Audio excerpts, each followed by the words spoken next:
देखिए अगला है क्रियात्मक अनुसंधान। क्या है? क्रियात्मक अनुसंधान। क्रियात्मक अनुसंधान क्या है? क्रियात्मक अनुसंधान वो अनुसंधान है जो विद्यालय की प्रणाली में, औद्योगिक के क्षेत्र में, सामाजिक के क्षेत्र में उत्पन्न समस्याओं का अध्ययन कर उसका निदान करता है, वह क्रियात्मक अनुसंधान कहलाता है। क्रियात्मक अनुसंधान किसे कहते हैं? क्रियात्मक अनुसंधान वह अनुसंधान है जो विद्यालय की प्रणाली में, औद्योगिक के क्षेत्र में, सामाजिक के क्षेत्र में उत्पन्न समस्याओं का समाधान का अध्ययन कर निदान करता है, उसको क्रियात्मक अनुसंधान कहा जाता है। बता लेंगे ना कि क्रियात्मक अनुसंधान किसे कहते हैं? मौलिक साहब कहते हैं। मौलिक साहब के अनुसार मौलिक साहब कहते हैं समाज में उत्पन्न तत्कालिक समस्याओं का समाधान,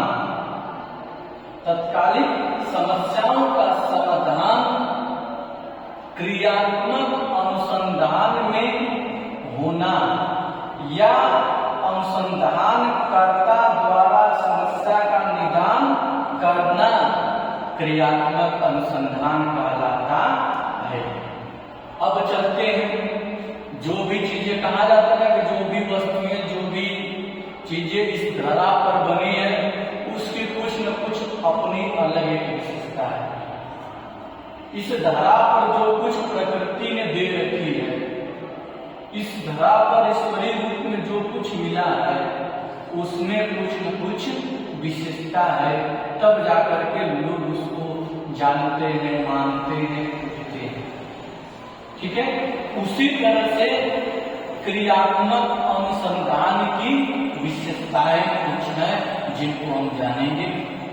पहली विशेषता है क्रियान्मुखी अनुसंधान। यह एक कैसा अनुसंधान है? यह एक ऐसा अनुसंधान है सामाजिक क्षेत्र में तत्कालिक घटित घटनाओं का अध्ययन कर उस घटना की समस्या को निदान करना ही क्रियान्मुखी अनुसंधान है। बता लेंगे।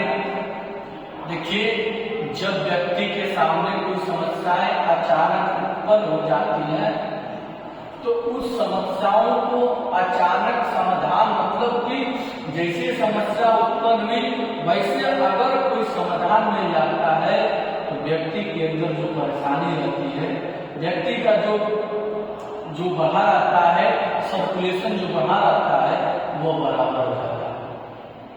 अगर वह समस्या देर तक रही तो व्यक्ति का स्वास्थ्य गिरने लगता है।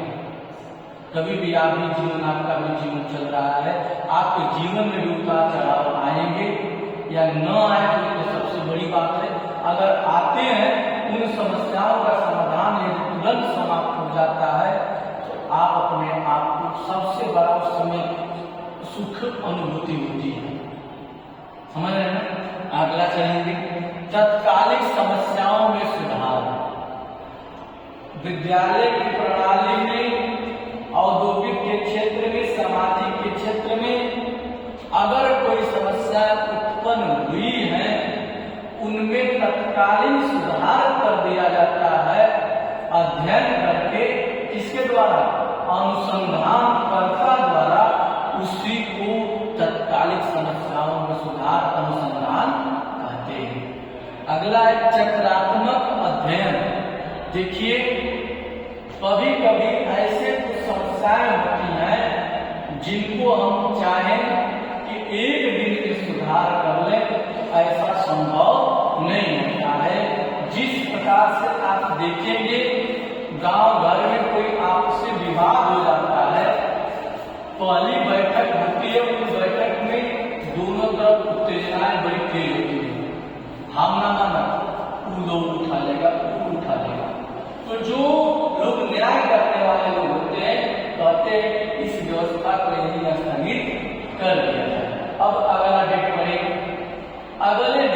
आगे फिर वही लोग आए। अब दोनों कुछ नम हो गए, लेकिन नम होने के बाद बात में वो भी पीछे नहीं हट रहे हैं, बात में वो भी पीछे नहीं हट रहे हैं। फिर वही बात को पंचायत में टाल करके अगले दिन लाया गया। अगले दिन वो भी मानने को तैयार है, ये भी मानने को तैयार है, तो उसी को चक्रात्मक अध्ययन कहते हैं। ठीक है, यह किसके अंतर्गत आता है? क्रियात्मक अनुसंधान के अंतर्गत आता है। एक व्यवहारिक अनुसंधान, एक व्यवहारिक खोज। इसकी देखिए सामाजिक क्षेत्र में जब व्यवहारिक घटनाएं घट जाती है प्यारे बच्चों, तो उसको व्यवहार से दूर किया जाता है। जिस प्रकार से अभी देख लीजिए हमारे उत्तर प्रदेश के बहराइच जिले में एक व्यवहारिक घटना घटी। एक नौजवान युवक किसी के चढ़ावे बढ़ावे में आ करके किसी का धार्मिक झंडा उतार करके किसी का धार्मिक झंडा चढ़ा देता है, उसके बदले उस व्यक्ति की क्या चली जाती है? जान चली जाती है। अब वहां ऐसा सवाल सांप्रदायिक व्यवस्था बिगड़ी हुई है, तो उन सांप्रदायिक व्यवस्थाओं को सुधारने के लिए व्यवहारिक अनुसंधान की जरूरत पड़ेगी। तो इसलिए ऐसे व्यवहार का ही प्रयोग करके ऐसी समस्याओं का समाधान किया जा सकता है, जिसको क्रियात्मक अनुसंधान कहते हैं। ठीक है, तो इस तरह से प्यारे बच्चों, अगर कोई आपसे पूछता है क्रियात्मक अनुसंधान क्या है, बता लेंगे? बोलिए, बता लेंगे ना? क्रियात्मक अनुसंधान वह अनुसंधान है जो विद्यालय व्यवस्था को, विद्यालय प्रणाली की समस्या को, औद्योगिक क्षेत्र में उत्पन्न समस्या को, सामाजिक क्षेत्र में उत्पन्न समस्याओं का अध्ययन करके उन समस्याओं को निदान करना ही क्रियात्मक अनुसंधान कहलाता है। उनकी कुछ विशेषताएं थी, आपको बताई थी। अब इनके कुछ प्रकार है। लक्ष्य के आधार पर, विशेषज्ञों के आधार पर, समस्याओं के आधार पर इनका अध्ययन हम लोग करेंगे। ठीक है, कोई दिक्कत? समझ में आई बात है?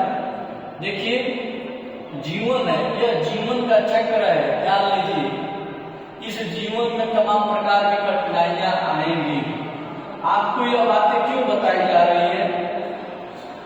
क्यों? क्योंकि आप एक समाज के, एक परिवार के कल के मुखिया है कि नहीं?